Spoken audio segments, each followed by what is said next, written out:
Hey, welcome to the One Piece at a Time Distilling Institute with your host, the alchemist of Indiana's Black Forest, Alan Bishop. Hey, this channel is all about home distilling and legal distilling. If you've got questions, reach out to us in the comments below, social media, or via bishopshomegrown@gmail.com. And don't forget to check out thealchemistcabinet.com. Hey guys, another One Piece at a Time Distilling Institute talking head video. So, hope you guys have been appreciating the little updates from Old Homestead Distillery here and there. And me and Tyler are having a great time out there and making some damn good spirits that we can't wait to get in front of everybody. As far as the opening of the distillery, I don't have a date yet, but as soon as I do, I will let you know. I will let you know right now, however, that our hotel at Old Homestead is open and has been open since Memorial Day and has done extremely well for us. But, you know, we do in time plan on doing classes. We will open our tasting room. We will probably at some point in time have limited distribution and all that stuff. It's all coming, but, you know, a startup distillery takes a minute, right? We're working through equipment stuff. We're working through process stuff. We're working through just building up inventory to be able to do stuff with, and that all takes a little while. But I'm here with you right now in the tiny bedroom studio where we also record If You Have Ghosts, You Have Everything, which you can get wherever you get your podcasts at, and Distillers Talk. And I'm here to answer your questions about the art of distillation, whether it be professional or it be on a home hobby basis, or, you know, if you're just curious about the art in general. And as always, you can reach out to me in the YouTube comments below, social media, or bishopshomegrown@gmail.com. Also, check out thealchemistcabinet.com. I do know that the Alchemist Cabinet, the Practical Distiller's Almanac 2025, should be up and available for order the very beginning of December. Now, the cool thing this year is, when you order the almanac, because we know we've had problems with our printer in the past, we are switching printers. It's going to be a little more expensive this year than it was last year because the cost to us is going to be a little bit higher. But here's the cool thing that's going to happen. Because I don't want anybody to miss out on having access from day one of 2025 on the almanac, and also because I find physical copies of books to be very highly important in this world that we're moving into with AI, etc., false narratives, all that stuff.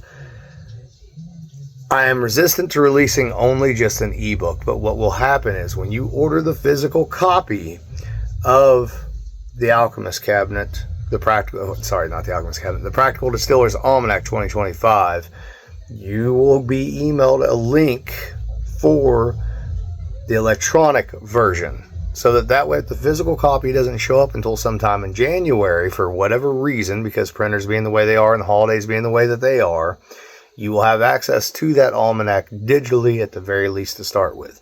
Now, we will not offer it as only a digital version because I don't believe in that. I don't like that.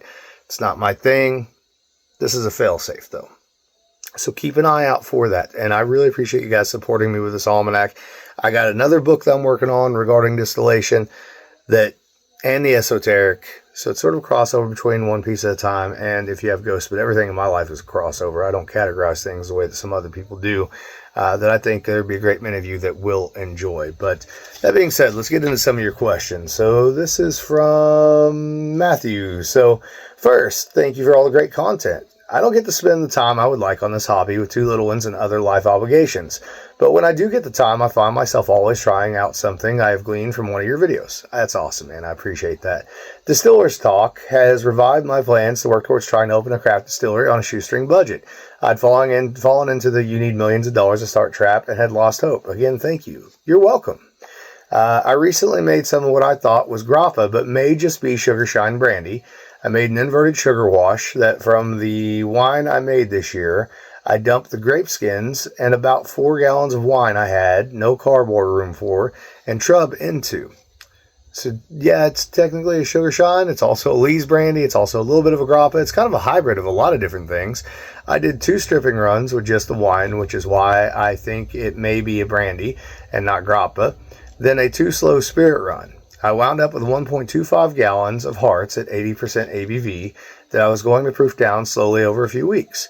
After rewatching a bunch of your videos on brandy lately, the new plan is to leave it at that ABV for a year in glass to age out some of the more volatile stuff I don't want. That's a great idea. This brings me to my questions.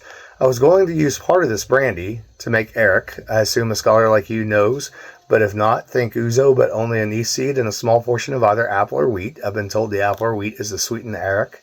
I'm half Arab and our family drinks arak from time to time, which inspired the idea to make this. This is the first botanical spirit I will be attempting. Should I stick to the basic recipe and get something drinkable first? Or I was thinking of trying to add some other family-inspired botanicals like chamomile and cardamom in small amounts. My family drinks chamomile tea and we put cardamom in our... where'd it go? In our Arabic coffee. These two specific ingredients have a lot of personal meaning to me, which is why I was thinking of including them. I'm not sure how these flavors would even work with the anise seed. Would it be worthwhile to try them in a tea to see if they taste good together, or would that have no basis in how the taste translate over after distilling? I have a ton more questions, but after writing what feels like I have a story, I will pose them another time. Thank you for your time and dedication to us interested folks. You're very welcome, man. This is a great question. I am familiar with arak and what arak, I'm sorry, I'm struggling here. Anyways, I'm very familiar with it. Like any of the anise flavored drinks, I absolutely love that flavor profile, for sure. You know, obviously my love of absinthe is apparent, but, what I would say is stick to the basics to start with, right? Make sure you've got the basics right before you move forward too heavily, especially with botanical spirits, because they can get wonky real quick. And what might even initially seem like it tastes really good, you may come back to a few days after distilling and go, that's a little too much, or a little heavy-handed, or, you know, it just may not end up being what you think it should be, but you are on the right track. And this is what I was talking about the other day about distillers and their approach to distilling, right?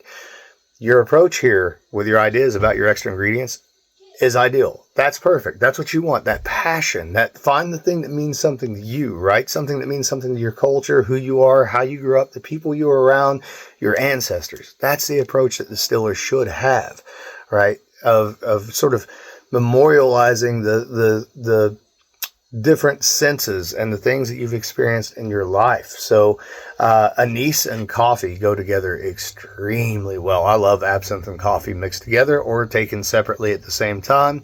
So you're on exactly the right track there, without a doubt. And I have used chamomile as well in absinthe in the past at Spirits of French Lick. And cardamom I've used in absinthe at home several times. So all of those would work extremely, extremely well. The other thing to remember is that you wouldn't necessarily have to add those to your distillation to have some idea of how they work. You could do some of those as a post-distillation maceration. Although I will tell you, chamomile most of the time works better in a vapor path. I have used it as a coloration herb in various different botanical spirits in the past, and it works extremely well there in small quantities. And that's the big trick. Stick to those small quantities. Don't jump to great big conclusions, right? Just kind of work with what you have. You could even, if you wanted to get real brave, make your arak and then arak. I'm sorry. I apologize. And then, so I've done like, coffee drinks with that before, where I'd make something like a mocha and then add, anise flavored spirits to that, which works extremely well. Or you could even make a coffee brandy to mix with it.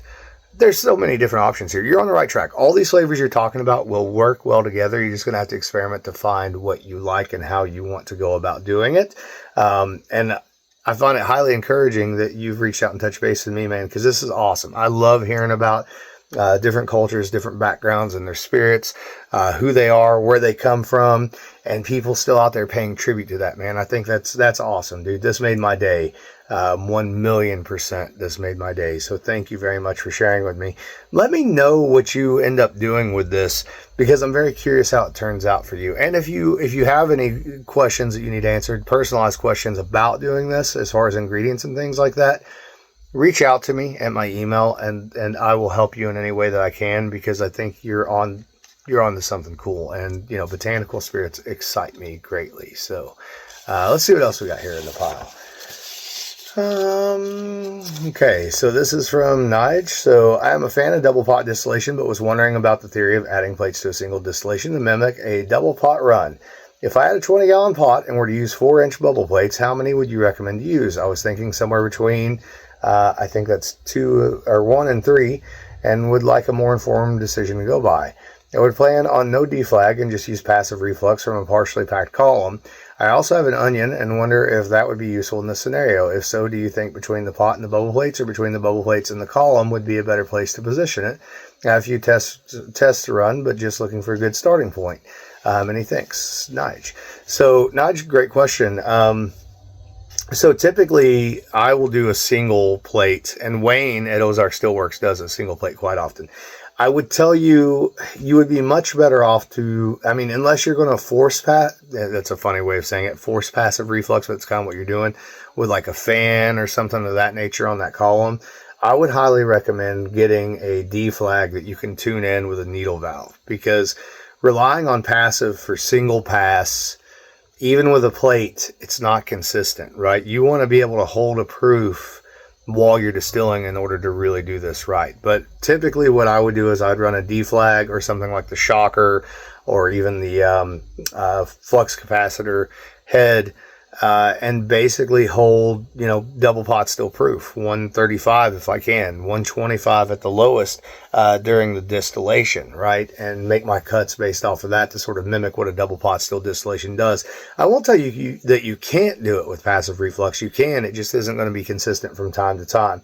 But yeah, I think if you have a D flag, you can get away with using one bubble plate. If you're going to try to do it passive, you're probably going to want 2 or 3 bubble plates, but even then you're going to have a hard time keeping those bubble plates loaded and keeping that proof consistent. Even if you get it consistent during one run, the next run it's probably not going to be the same because everything changes, as you already know, with the atmosphere, the temperatures, all those things that affect pot still distillation are going to affect you, and more so than they would in a more controlled environment. So if you can find a D flag of some sort, that's what I would use. I would also add an onion, and where I like to run the onions when I'm doing stuff like that is above the plates and below the D flag. So for you, above the plates and below the column essentially is where I like to run it. I know some people think that that's backwards, and on most commercial setups it is backwards, but I like the results that I get from that. I feel like I get a little bit more of a refined sort of characteristic from it. It also gives me a little bit more room for open reflux before hitting the plates, and I really, really kind of enjoy that expansion chamber effect that I get, the ability to reflux and actually drop liquid down the sides and down the center of that at the same time that I have vapor coming up and expanding in there. I think there's some really neat things that are going on there that give some unique flavors that I don't otherwise get and some mouthfeel that I don't otherwise get. So, but that's all personal preference. But great question. Great question. Let's see. Here's another question. Is there an advantage/disadvantage of going in with a higher or lower entry proof with a second use bourbon barrel? Love the videos and really glad to see things are going well at Old Homestead. It really depends on what you're doing and what you're trying to extract or what product is going in there. I'm more inclined not to make the decision of high or low proof based on the caskets going in versus making the decision of high or low proof based on the product that it is. So typically on a whiskey, I like to go in at a lower proof almost always, not just because of the bourbon not being above 125, etc., but also because of some of the micro-oxidization I get, because I'm not nearly as concerned about holding on to all the volatility as I am with something like brandy. And then, of course, with brandy going in at a much higher proof. Now, if I were dealing with a dry cask that I knew wasn't going to have, let's say I was using a wine cask that was dry, and I knew it wasn't going to have a lot of wine trapped left in the wood, a lot of characteristic from that wood left over, I would probably go to a higher proof and try to extract more of it than I can. But now the opposite side of that is also true. So water is actually a better solvent on wood than ethanol is, so you might get better extraction at a lower proof. That is not a ghost, that's my dog coming into the bedroom. So with a worn out barrel, you may actually be better at a lower proof. That's also going to give you more micro-oxidization. And if the barrel is not your preliminary driver of flavor, and it's both the raw ingredients as well as the maturation period that's going to be your primary driver of flavor, you might want to go into a lower proof. So there's a lot of sort of different ways and angles to sort of look at that sort of thing. There are general outlines, but no rules necessarily when it comes to that. That's very much becomes a personal preference and almost an intuition thing or an experience just playing around with it sort of thing. Almost always, though, I'm going to be inclined to side with what kind of product am I making. Am I making a whiskey, or am I making a brandy, or am I making a botanical spirit, which, by the way, I do those at high proof as well, not low proof. So it's really, really just a matter of what your preference is when it comes to that stuff. So anyways, guys, I'm going to jump off here and I'm going to let this dog out, because if not, she'll tear this door down. All right. Love y'all. Later.